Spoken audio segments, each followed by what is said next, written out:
guys. Nope, nope, nope, nope. Nope, nope, nope, nope. Hey, that's pretty good.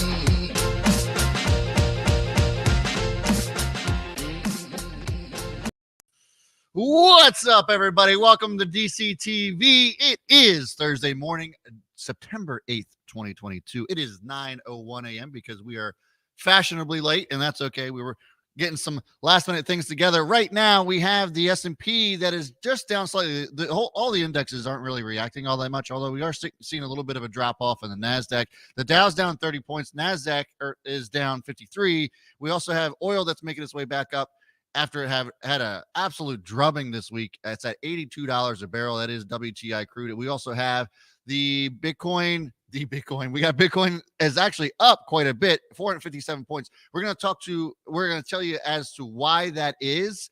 And let's just go ahead and bring on the rest of the crew. We have so much to talk about. We have the original Twitter bird that's going to be up for grabs, NFT, which is going to be pretty cool. And so many other things to chat about as well. Factor FUD is coming up in just a minute. But what is up, Greg, Coach Tamp, and Jaime? How are you guys doing? Doing well, man. Doing great. Running on adrenaline for sure with all this setup that just occurred behind the scenes. Yeah. I'm really happy to tell our audience today and everybody watching how Peter got petered. Peter got petered, ladies and gentlemen. So everyone's going to get a taste of what we lived through when Peter gives us an instruction. And we saw Peter live through that last night. So it's going to be very interesting. Yeah. Here's your one brief to it. And all of a sudden I know what my team feels like because this guy just did this to me. there he is. There's your preview. We love you, Peter. We love you. Love you. There he is, the man. Peter Bott is in the house. So guys, yeah, so some pretty exciting stuff. We're going to be talking about that whole situation. It's going to be really cool to really just share with you guys, the audience, what we got going on and some of the things that we're building. And it's not just about one NFT either. There are many of them that I think that could be even cooler than the Twitter bird. So we're really pumped about that. Let's go ahead and get into some things. And I actually wanted to bring this up before you brought anything else to the table. Did you guys see the spike in Ethereum yesterday? Sure did. So Ethereum shot up 5%. If you guys didn't catch that yesterday, and all of other crypto kind of followed suits, including Bitcoin. Bitcoin shot up about 2.5%, and then ended up moving up even more. All on the news, shockingly enough, or maybe not shockingly enough, on GameStop. So if you guys didn't catch that, GameStop actually is now partnering with FTX, becoming an official partner with FTX. And that is what really kind of prompted the move up in Ethereum yesterday. Some really interesting things to note here as I'm pulling this up last minute, of course. But GameStop announced that it had entered into a partnership with FTX. The partnership is intended to introduce more GameStop customers to FTX's community and its marketplaces for digital assets. In addition to collaborating with FTX on new e-commerce and online marketing initiatives, GameStop will begin carrying FTX gift cards in select stores, and that's what got all of crypto moving. GameStop jumped almost 20% at one point in after-hours trading yesterday. It's up around 10%, I think, right now, and potentially climbing even more. We have a lot of things to unpack here. One thing that I've noticed about FTX is that they are now just everywhere. I don't know what their marketing spend is right now, but it has got to be insane. I literally watched a baseball game and the umpires have FTX badge, embroidered on their shirts now, which is just crazy. They're all over the place. This partnership was for an undisclosed amount of money. And so I'm just kind of wondering, is this like a grow at all costs type of thing for FTX? Is it going to work? What do you feel about the GameStop partnership? Give me some thoughts, guys. Well, as far as the price reaction goes, as far as with Bitcoin, I mean, news is news. Yes, it's going to react somewhat, but Jaime, tell me if I'm wrong. Bitcoin bounced off a fib line, right? The It 236. did. So Yes. so that's one reason that Bitcoin was up, is because it did bounce, and I think bulls will be looking for that 18.8, 18.5 region to hold, and that would be good if it holds. Ethereum's going to go up because the merge is looking at this point more and more like a reality. They just finished their final test net before the merge happens, estimated on the 15th of this month, depending on the epochs and block numbers, how quickly blocks are put together. So ETH is going to bounce, or it's going to go up because, again, people are going to want to get airdropped the equivalent number of their proof of work coins into the new proof of stake coin. So it's going to continue to climb just because people want to accumulate that new coin. So there's some stuff there too. But with the FTX GameStop thing, I think it's inevitable. You see crypto.com getting stadium naming rights. FTX has got to show that they're a competitor to that and bigger than that. So you just go as big as you possibly can. They are everywhere. They've been with Tom Brady, big names in the NFL, big names in other major league sports. So it's inevitable. It's the future. And I agree, their marketing spend has got to be crazy, but hopefully they won't just use it all on Matt Damon, Crypto and gaming goes hand in hand, right? Yes, it does. So to me, it makes complete sense, right? to branch out into that. NFTs, metaverse, all of everything interconnected. It makes complete sense to me that they would go after GameStop, and I wouldn't be surprised to see them go, something with Steam and things like that, right? For sure. And I think we do have an article that we'll pull up later about that in regards to the movie industry and how the movie industry is looking like a downslide since COVID. But I think gaming and AI is going to be what turns that around. But we'll talk about that a little later. But it's all connected. Jaime, were you going to say No, something? I'm trying to find, my apologies, in preparation for our big announcement. I'm trying to find the moment Peter is panicking. Oh, I'll let you have at that. Now I know what my team feels like. Yeah, but on the subject of the Bitcoin, it did bounce in support of what Tamp just said. It bounced off of the weekly fib line, and what that means is we could see it rally up. And I don't have the chart pulled up, but it should rally up potentially up to 23,000. So don't be fooled by it unless we get 23,000 and use it as support. So right now we should see a nice little leg up before we see the next leg down we're expecting. Just sharing the chart, and I'll pull it up at a later moment. So yeah, right now we're actually seeing Bitcoin fall back a little bit. I'll share my screen with you guys here real quick, just to kind of give you an idea of what we're looking at. And it actually has retreated quite a bit from yesterday's crazy action. So while I understand the technicals and what we were talking about yesterday, it's no coincidence that we actually saw this move at the time that we did. So let's just go look at Ethereum real quick. You look at around 4:20 Eastern time yesterday. Yes, I will. Pause. Right after the stream. Here you go. 4:20 Eastern time was when earnings were released, and the announcement was made with FTX. So to me, I can't ignore that. It's not a coincidence that we saw those spikes. And we look at Bitcoin, same thing right here. And Doge also moved. I mean, there was a lot that actually ended up having some pretty decent movements over that announcement. And then now you can see that all that profit has been taken back. So it seemed as if maybe there was more of just a flash in the pan type of situation with that. And while, yes, we have seen some notable things on weekly charts for Bitcoin, you referenced Fibonacci, Jaime, but I think in my opinion, that move in general was off of that news, but it seems as if it wasn't as material as maybe, I don't know, some may have thought or anticipated. Yeah, we just got to be careful of the volume that's behind it. I don't know if there's enough volume to truly push us all the way through resistance, but yeah, we will look at it. Yeah, absolutely. But anyways, it was interesting news. I thought it was at least worth chatting about, getting some thoughts on this right out of the gate. So let's go ahead and get into. I just finished. The voice. Where is he? We're going to get into that in a moment, so make sure you're staying tuned. But let's get into Factor FUD first. So I'll bring this up because we were going to bring it up yesterday, but excuse me.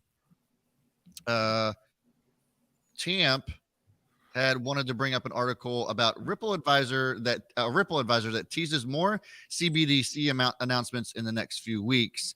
And the blockchain company has been pushing hard into the CBDC space since piloting its CBDC private ledger aimed at central banks. And why don't you go ahead and elaborate on this for us, Tamp, and let us know what this is about.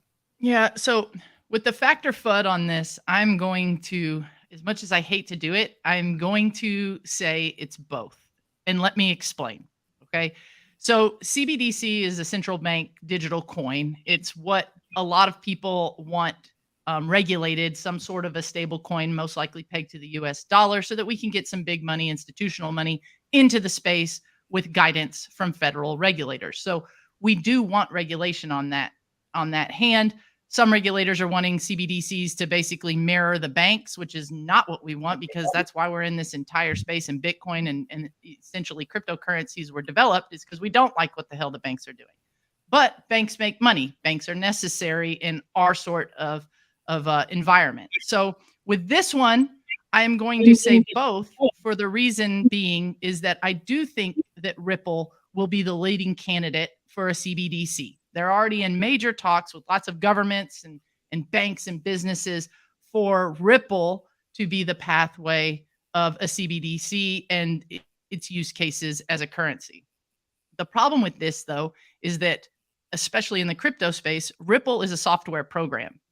Ripple on CoinMarketCap, CoinGecko, everywhere you look at, is listed as a token called XRP. So most people assume that Ripple and XRP are the same thing. The reason I'm split on Factor FUD is because this is not the case. I do think Ripple will take over. But FUD, XRP, I do not think will take everybody to the moon, because XRP is not Ripple and Ripple is not XRP. They are not equities, so to speak. So as a matter of fact, XRP, the token, did not even move. It actually fell on announcement of this news, right? They're actually in talks with becoming a CBDC formally, and XRP didn't move. It actually dropped. So for all those out there, be careful with Ripple XRP. This is why people, talk about it being a shit coin or just an overall altcoin that you don't want to mess with, because news of Ripple does not necessarily mean the same news for XRP. Sorry, I had my mic off. It's very interesting. I think that it is also a little bit of both. And honestly, I really don't have a whole lot more to add because I feel like you said everything that needed to be said as far as that's concerned. Sorry for being so thorough. You're good. That was great. Yep, that's Greg's contribution as well, I'm assuming. Jaime, anything that you want to add? No, sir. But I got to where I need to be in a second.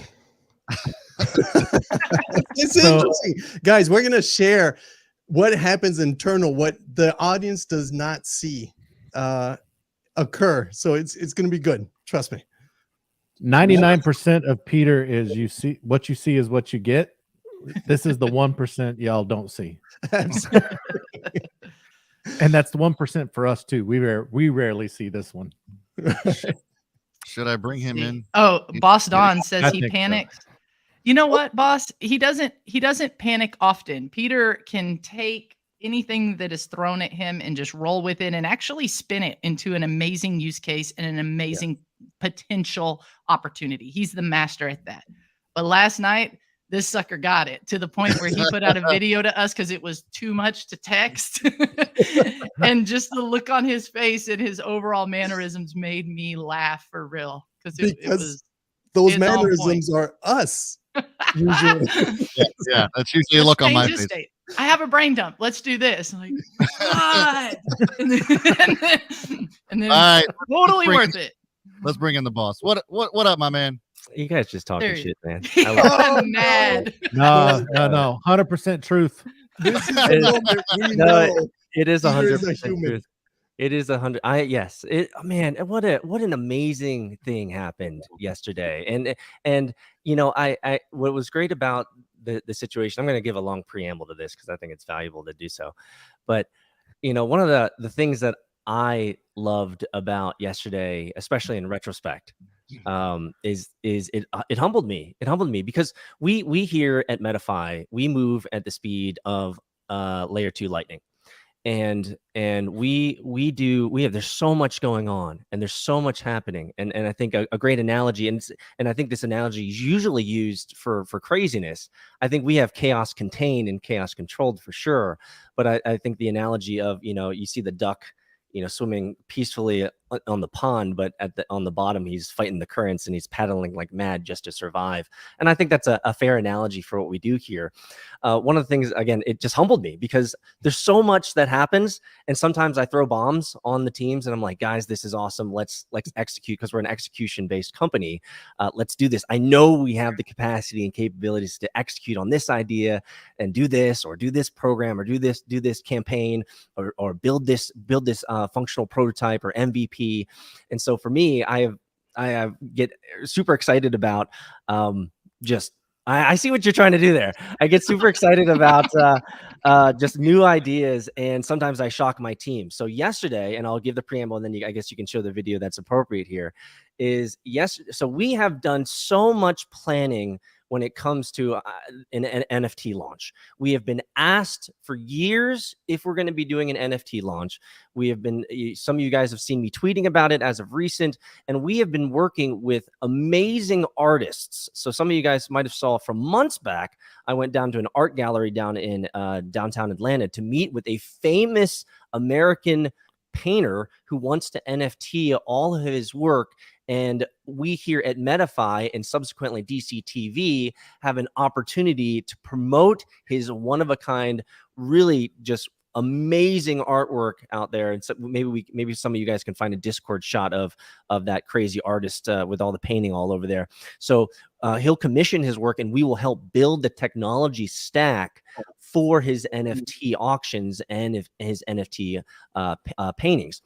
We've also been working with a world famous artist by the name of Simon Oxley. And some of you guys might know him. He's the guy who created the first Twitter bird. He created the Octocat GitHub. He created the Yenicorn for the a startup, cryptocurrency startup a couple years ago called Yen. And so famous artist. I've been a good friend of his for a long time. And so we started talking about how he could get his unique art onto the NFT world, into the crypto world. This is his way of getting into crypto and Bitcoin. And so we have built out a platform for him and have been discussing how we want to create a campaign, how we want to help the word get out about who he is and that he's now engaged in blockchain and Bitcoin and NFTs. And so we've been talking about this for months, and the team knows. We've actually probably closer to a year, actually. Been talking about this for a year. We've been baking it, building the launch page, setting up the NFTs for auction, and we were waiting to do this launch maybe in the next couple months. And that's all I'll say. Beautiful. That's all I'll say. And everything you just said, we're about to take everyone through that process of what occurred, including the links and who Simon is and the link to the NFT site, everything. So everyone ready? This is what usually happens. Last night.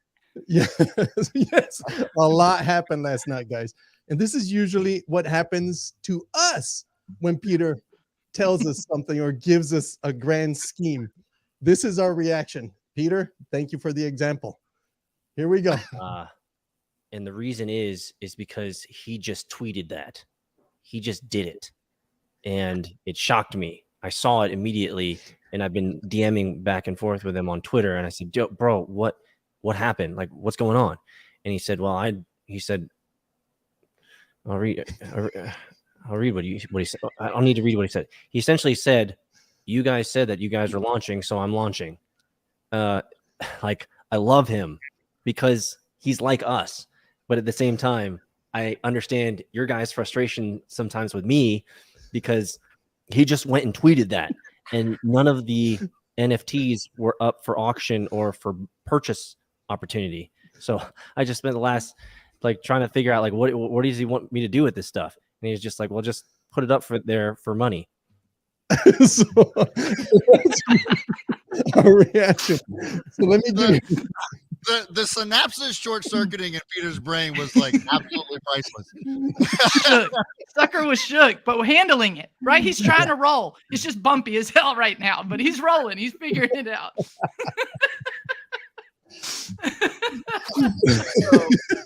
So yeah, I am a problem solver by heart, and everyone at Metafy are problem solvers. We're operators. And so for us, any type of constraint or emergent issue or something that just throws us for a loop, we all immediately move to how can we make good of this? How can we solve this problem? How can we execute against this? How can we make this good? But sometimes we get thrown for a loop, and like, my brain literally just gets shattered on the floor, and I have no fucking idea what I'm supposed to do. And I'm just like, he just shouted to the world like it's something that I'm not prepared for, and usually I'm somewhat prepared for some stuff. So it was a wild night last night. So I'll take you through the events now of what. So Tamp found this and she put it in our internal Discord. Guys, I just came across this, and Egwu, our designer, is like, "Damn, is this true?" And then finally we see Peter posting to us, guys, what you just witnessed. Yeah, because I was in DMs and immediately executing against his tweet for an hour. I was just like, I need to sign all these contracts. I need to set up all these, NFTs for sale because he tweeted about it. Yeah. So I let you guys in back channel like, what the hell is going on for like 45 minutes, and then I sent the video because I was like, it's too much to type. I don't even know what's going on. So I watched the video that you put up like at first, and I was like, holy shit, like this is crazy. And then like I watched it later that night again, and then that's when like the laughter just exploded. the initial shock, and then it was just funny after that. Agreed. Yeah, the divine It was matrix perfect. acts in mysterious ways to. But you know what's so Peter. great? Yeah. It's so great that Peter knew. He knew, like he had a moment of awakening, like, shit, this is what my team feels like all the time. Guys, I'm sorry, but we still got this stuff we got to get through. Like, I'm still doing it now, and I'm sorry, but maybe next time, we'll empathize. We'll empathize next time. Awesome. We love it. And guys, this Keep is going. a real life experience working at Metafy with Peter. So, and amongst all of us, we encounter this daily. Internally, so it's beautiful. Wait. Whoa. Pump the fucking brakes. I think. Is it really daily? Is it Guys? No, I bet if we averaged it out, it probably ends up being daily, because there's days it's multiple times in one day, and you may skip a day, right? But you're gonna make up for it. You know when it is? It's the damn brain dumps. When the brain dumps come, everybody else just hold on. No one say shit. No one move. Just let this sucker get it all out. Verbally vomit all over our Discord, and then let's pick out what we want to take. And that's what Oxley did. He verbally vomited like 100 NFTs on Twitter, and Peter's like, so, "Oh my god." So let me take you this first. Who is Simon Oxley? And that's, if anyone right now goes to Google and types in who designed the first Twitter bird, this is the response you'll get. Twitter bird bought the bird design in iStock for just $15. And it was designed by Simon Oxley. The bird was initially named Larry after basketball player Larry Bird. As of today, the bird doesn't have a name. So if you Google it, now you know who Simon Oxley is. Now, here's what he did last night, which triggered everybody, is this post you see right here. But he meant brought to you by the first Bitcoiner dude to purchase a Lambo, in this case, with Bitcoin, Agile Peter. Ladies and gentlemen, boys and girls, allow me to present. And he dropped this in. So here's what the bomb takes you to. It takes you to what we've been building quietly and preparing for a normal launch at a timely, organized way. Well, no, the way at Metafy we learned is you fucking run, bro. If you want instructions, let's fucking go. So this is what occurred. And Peter literally had to rush and actually launch all of these work of arts that Oxley has done. And the one we're referring to is this original one. So Peter, I don't know if you want to give a background on how the hell did you and Simon come together to now come to this point? Well, it was am I doing something wrong? I feel like I'm getting feedback. Okay, no, I'm good. It was a serendipitous opportunity. We connected online. You know, I'm deep in the development world, GitHub world, coding world, deep in kind of the meme and Reddit world, and obviously Twitter. And so we just serendipitously met through online. I think he tweeted me something about crypto and was curious, and we ended up just having a conversation. I think we started talking back in 2016 or 2017, and then he ended up building and creating the design for my startup in 2017, where I got an early exit, Yen, which was a multi-integrator exchange. So he created our Yenicorn, which was our mascot for our company, which was really cool. So I actually kind of thinking about kind of going back in history, back in 2017 with the Yenicorn, it kind of makes me think about having him create a caricature for Metafy. I think that'd be kind of cool. Yeah. And so we've just been two really interesting peas in a pod. We just love following each other and talking to each other in DM. And he asked me, long story short, he asked me, hey, you know, what's this NFT stuff all about? And I said, well, NFTs are an awesome opportunity. And I think this is actually an opportunity for everyone that's listening. This is maybe a return to kind of the first principles. People forget that the first principles of NFTs was for artists, full stop. It was NFTs, the first use case and case, the purpose for NFTs was to allow artists to earn income outside of the centralized controlled systems that held all of their content, own their content, and monetize their content while only giving the artist a fraction of a slice of the pie. And so I told him this. I said, NFT, the original case, the use case for NFTs was for artists like you, so that you could sell your unique art. You could have that stuff be owned by you and by nobody else ever from a digital standpoint. And you can have the single source of truth for that. And so he said, well, I love this. I don't know how to do this. Can Metafy do this for me? And we as a team said, absolutely. We'd love to host your first 100 limited run of custom made pictures and drawings that you've done over the years. He said, hey, and this was the coolest part. He said, hey, would you like to have the first Twitter bird I made? And I said, oh, just say less. I will put that online for you, brother. And so here you have it, guys. Here's, I guess, the announcement from yesterday.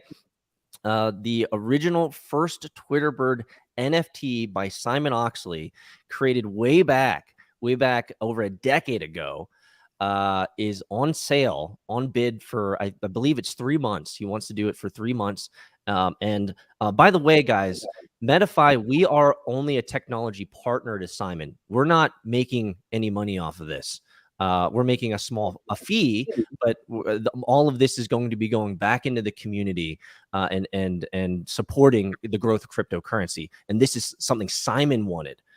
So just so you guys know, it's absolutely clear. We're not benefiting from this. We just want to support amazing artists. We love to support entrepreneurs. We love to support cryptocurrency technology. And if we can combine all three, artists, our ability to support them through technology and NFTs and help them grow their influence and grow, share their story and share their work with the world. That's what we're all about here. And so we're just happy that we were able to build it for him and be able to support him and help him set up the wallet so that he could get the payments for these NFTs. So guys, it's really exciting stuff.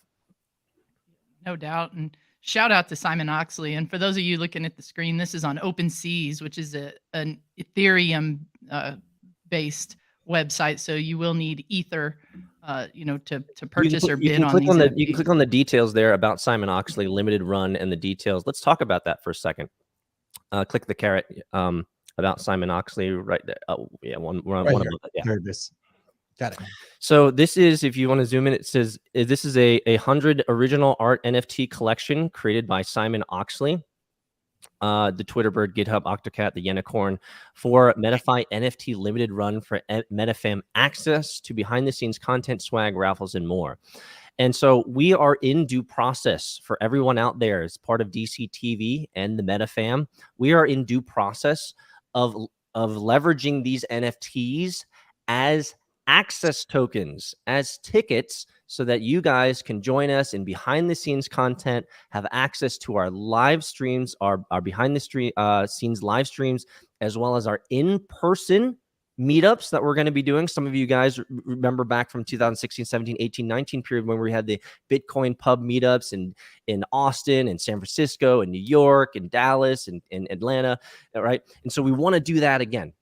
And so purchasing these NFTs, if you purchase it and you own it, then you have access to these things. And so we can't wait to, I guess we're kind of announcing that we're going to be doing meetups and a physical launch and stuff like this, thanks to Simon, the executor, who just executed and said, you guys said you were launching, you didn't give me a date, and I'm just going to do what you guys do, is just push and ship shit.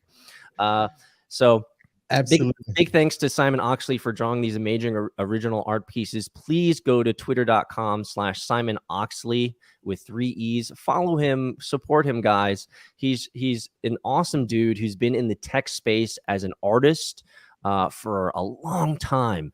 And he's now finally slowly getting into the crypto space. And we're so happy here at MetaFi to be his bridge into this new world of digital currency.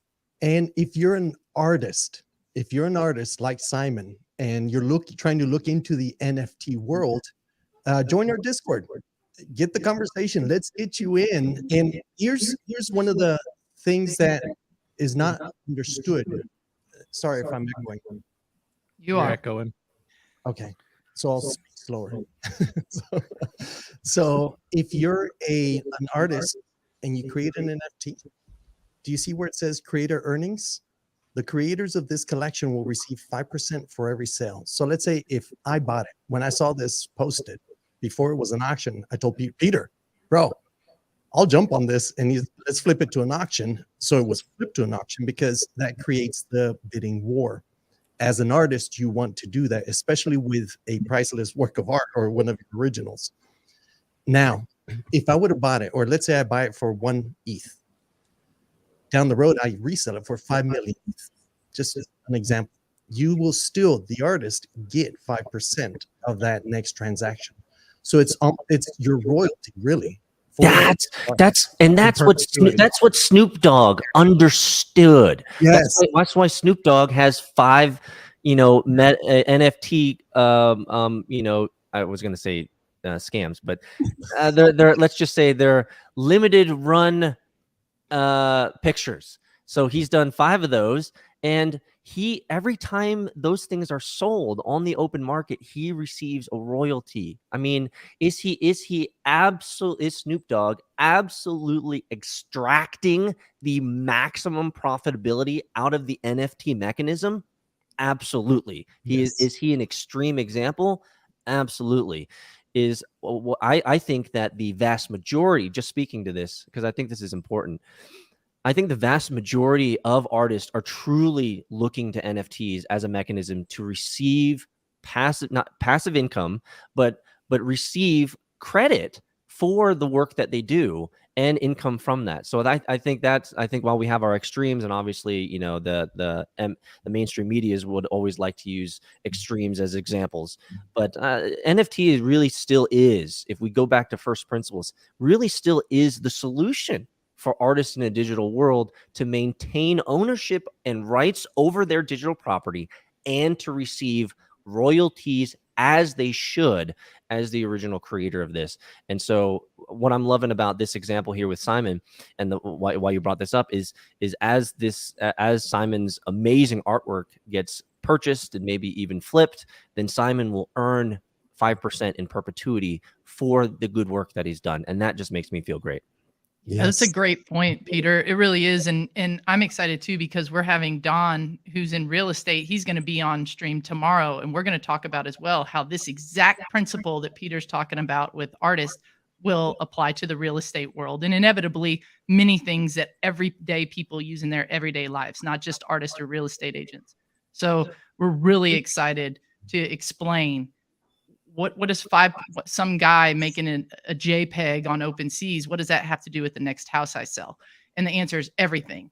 And we're going to go into that tomorrow because the exact same principle applies. And we're going to be using it with Medify as well once we get our retail site up and running. So it's very exciting. For anyone out there that might want to buy one of Simon's NFTs, just make sure that you join our Discord. This is kind of the if you just joined us on the stream, guys, smash the like button and share it and let everybody know. You've missed the preamble, which is Peter went crazy. He lost his shit for about an hour. Thank you, Simon. Thank you, Simon.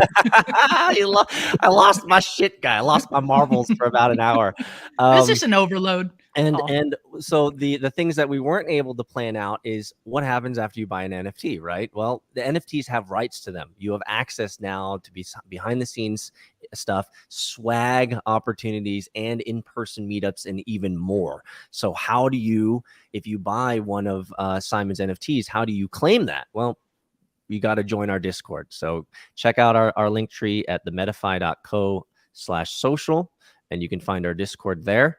Join us and let us know if you bought it. And especially if anyone's out there that's watching on stream, if you buy one, once you buy it, it automatically creates a modal pop-up that says, hey, tweet this, tweet it. Let us know that you picked up one of Simon's NFTs. That would be a really, really, really cool thing. And if you're an artist, also join Discord and begin the conversation. If you want to understand how to do this, we can guide you through it. Yeah. Some of these things are awesome. There's a couple I have my eye on. I'm not going to say it here, but a few of these things are awesome. Me as well. Yeah. Really cool. Good stuff. Appreciate all this. This is really, really amazing stuff. I mean, I'm super pumped for it, and thanks, Peter, for being a good sport about that. The whole thing. It is really cool, and I'm super excited to continue this conversation and where this all takes us at Medify and DCTV as a whole. And it's cool that all of you who are watching get to follow along with us as well and be a part of the journey too. That's the best part. So moving on to some other stuff as we continue on with the show. Apple just had their event yesterday, and the iPhone 14 was released. We have a visual representation of what that actually looks like. Feel free to take a gander here at this man right here getting the exact same shirt that he's wearing, and that is basically what you get at the iPhone 14 event. But really, in all seriousness, there was some interesting releases. The iPhone 14 and iPhone 14 Plus. The iPhone 14 Pro and iPhone 14 Pro Max, satellite emergency services for iPhones, which I actually thought was kind of cool. Apple Watch Ultra, new AirPods, Apple Watch Series 8, and the Apple Watch SE. All were expensive AF, and the Ultra itself started out at $800, $799 to be exact. Any thoughts on this? I mean, 75% of the world still owns Android phones. Apple's still actually just a small part of that at 25%. I say small, but it really isn't. I mean, Apple's is the largest tech company in the world. But, this is crazy. Would any one of you actually spend $800 on a watch, on an electronic watch at that? No. No, I do have an older version, but it was for a birthday. Yeah. Well, and Same here's here. the deal. Like, yeah. Just the regular watch. This watch here, I was convinced into buying, and I'll tell you this much: it is absolutely unnecessary, but 100% convenient. If I lost this now, I would be annoyed, right? It's not like I would freak out, like Peter did last night. I wouldn't freak out, but I would be for sure annoyed. But in the watch game, if you are someone who does a lot of outdoor rugged stuff, whether it's in sand, underwater, extreme cold, extreme heat type of environment, they did come out with their Ultra watch, which for that market segment really is cool. It's got like a 30-hour battery life, supersonic whistles for in case of an emergency, the ability to directly connect with satellites.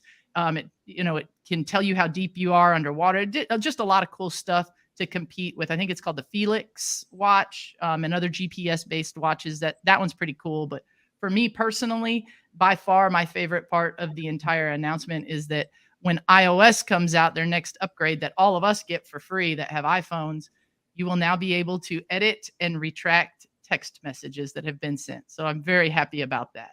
Not groundbreaking technology, just it's about damn time, right? So here's my thing. Here's my take on the whole. And I have clear biases, but they're not unwarranted. But what I will say about this whole thing, and this isn't just applied to Apple. You buy $800 electronic, it's going to depreciate faster than a car will when you drive it off the lot. And that's the part that like kind of blows my mind a little bit. I get, and listen, I'm somebody who likes to swap out phones whenever I see the next shiny thing. So like I'm talking at both sides of my mouth here, but like buying an $800 watch, I could buy an actual watch that would actually appreciate for not much more than that. And it's just kind of like, man, at what point are we going to see these watches just get too expensive for it to even be worth it? I mean, you're not. Yeah, it just. It's the price of a laptop. Sometimes a watch. Well, sure, but here's the deal with that, right? Like, and again, I agree with you, Brad, 100%. I'm not going to drop that money on anything, but I'll tell you who will. All the people, because you wear your watch. Right? You don't wear your phone. It's on you, but you don't wear it. You don't wear your laptop. You might have it in a bag, but you don't wear it, right?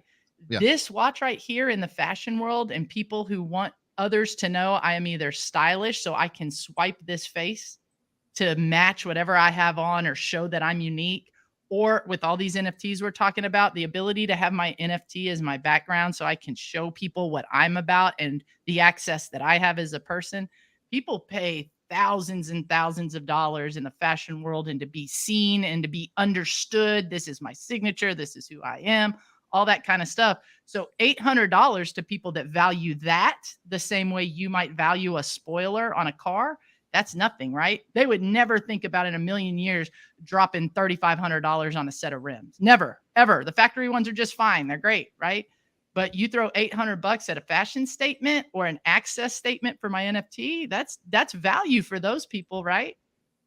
Yeah, but I mean, I could do the same thing with a Rolex, I guess is what I'm saying. No, you can't personalize the Rolex. You can one time. You have to take it to somebody else. I can personalize this every day. Yes, and a Rolex is a brand we're using to make a statement versus what Tamp is saying is, yeah, I can actually completely personalize what anyone sees when I lift my hand or share. Yeah, I guess is what you're into. Like what you identify with is what's in there.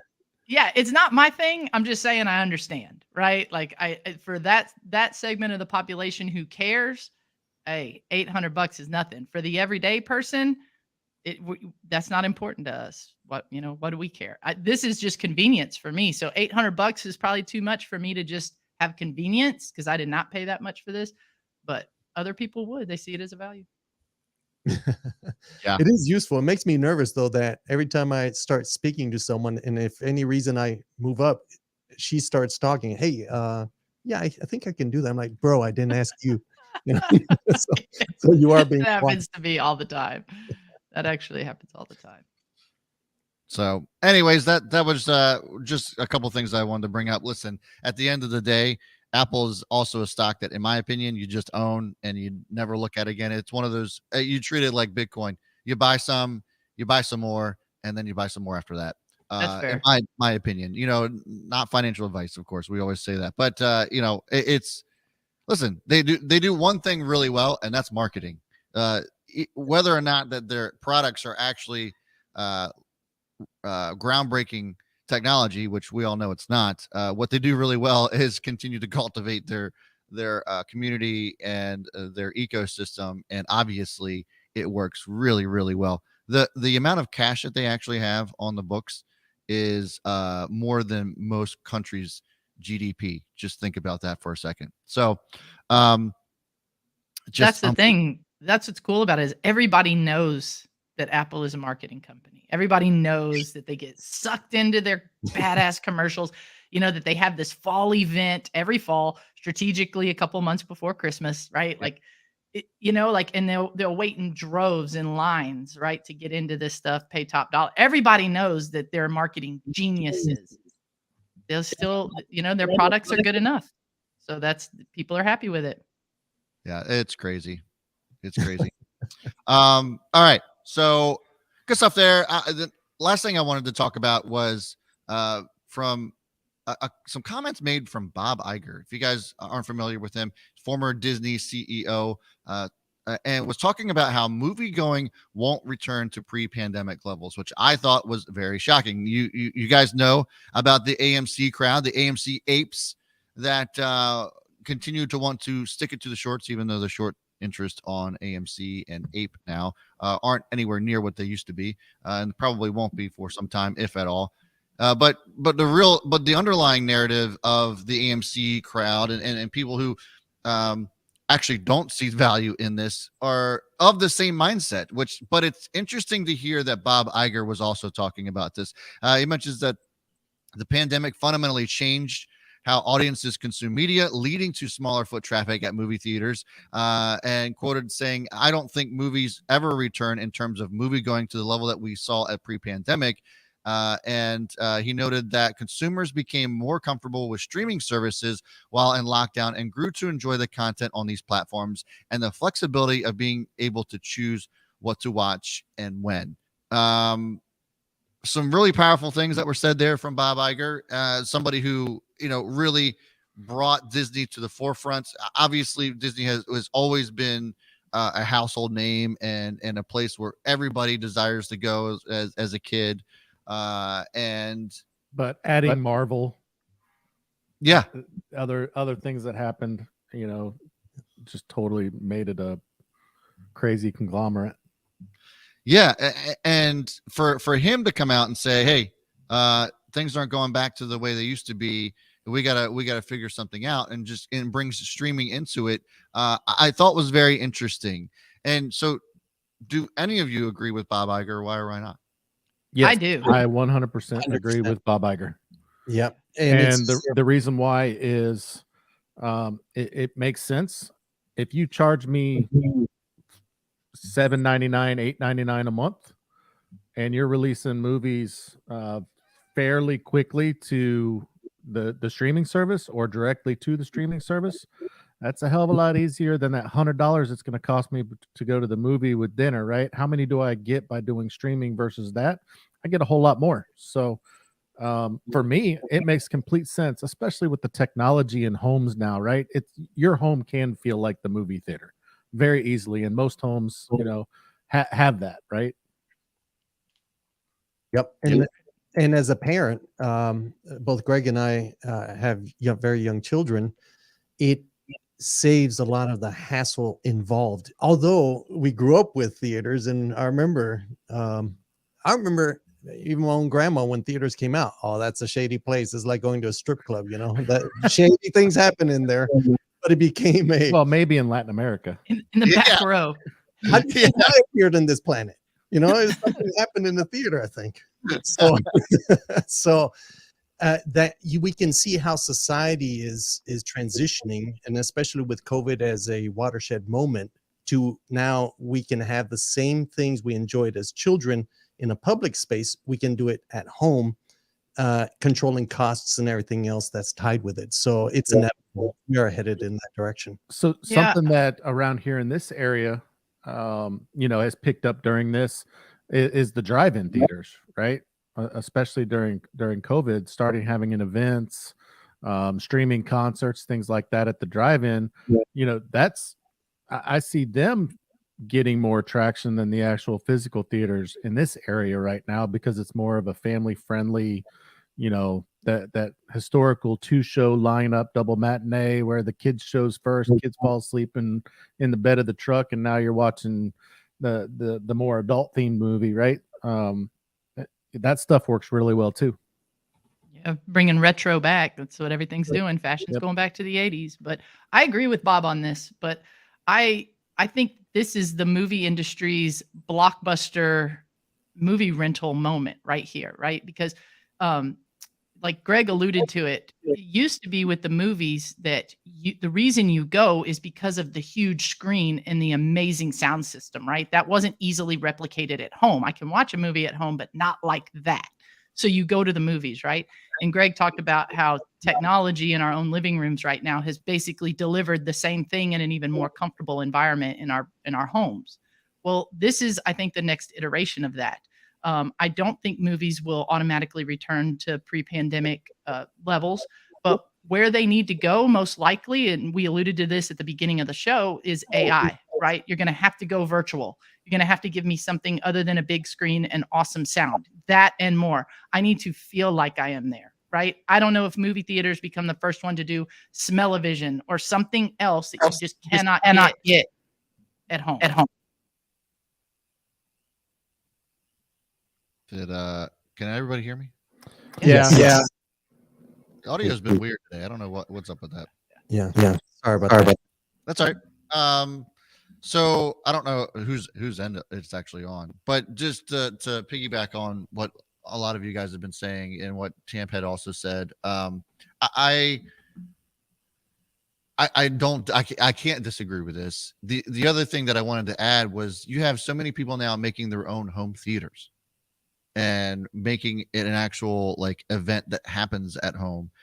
I think that, to what Greg was saying about drive-ins, I think that that's what the movies are going to be. It's going to be more of like a nostalgic type thing that you go out to once in a while. Now, you can make some arguments. You know, Top Gun, the Top Gun that came out over the summer was an absolute smash and set all kinds of records.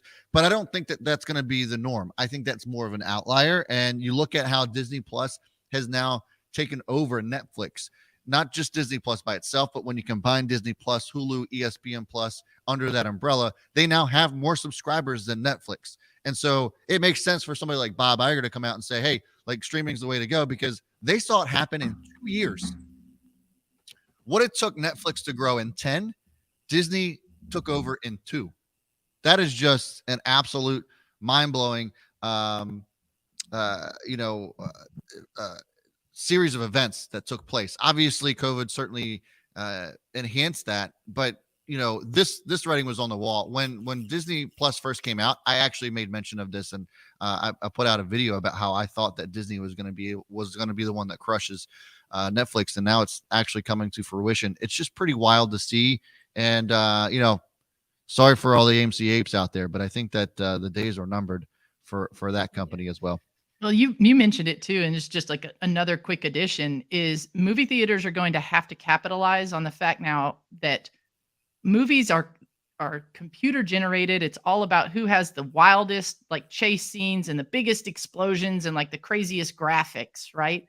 It's not like old school production where you had a very unique story. You needed actual actors to tell a story, right? It's just outside of a few outliers that still fit that mold, the majority of movies is computer generated stuff. Same thing with music these days. So unless actual theaters somehow capture that and deliver it to their audience in a way that you can't replicate at home, this is what I'm saying. Like somehow the characters come out you and not just come out to you, not just in a 3D way, but maybe a 4D way. Somehow you're going to have to interact with what you're watching in a movie theater location in a way that can't be replicated at home. And that's, I think, somewhere computers and AI is going to take that place in order for these retail, brick and mortar theaters to survive. Yep. Absolutely. I absolutely agree with that. I think that's a great place for us to end the show. Guys, thanks so much for tuning in. We obviously had a great time today. Again, if you want to go check out everything that we've talked about, especially regarding the Simon Oxley pieces of art in the forms of NFTs that we mentioned earlier in the show, make sure you go to themetafy.co. The link is also in the description as well, where you can catch our Discord, and it is in today's chat too. So thanks so much for tuning in. Make sure you hit that thumbs up on the way out the door and hit that subscribe button if you haven't done so already. Hit that notification bell, as we will be live at 9 a.m. tomorrow to go over whatever else is going on in the market, we'll be here to talk about it as well. So thanks so much for tuning in, and we will see you tomorrow. Have a good one.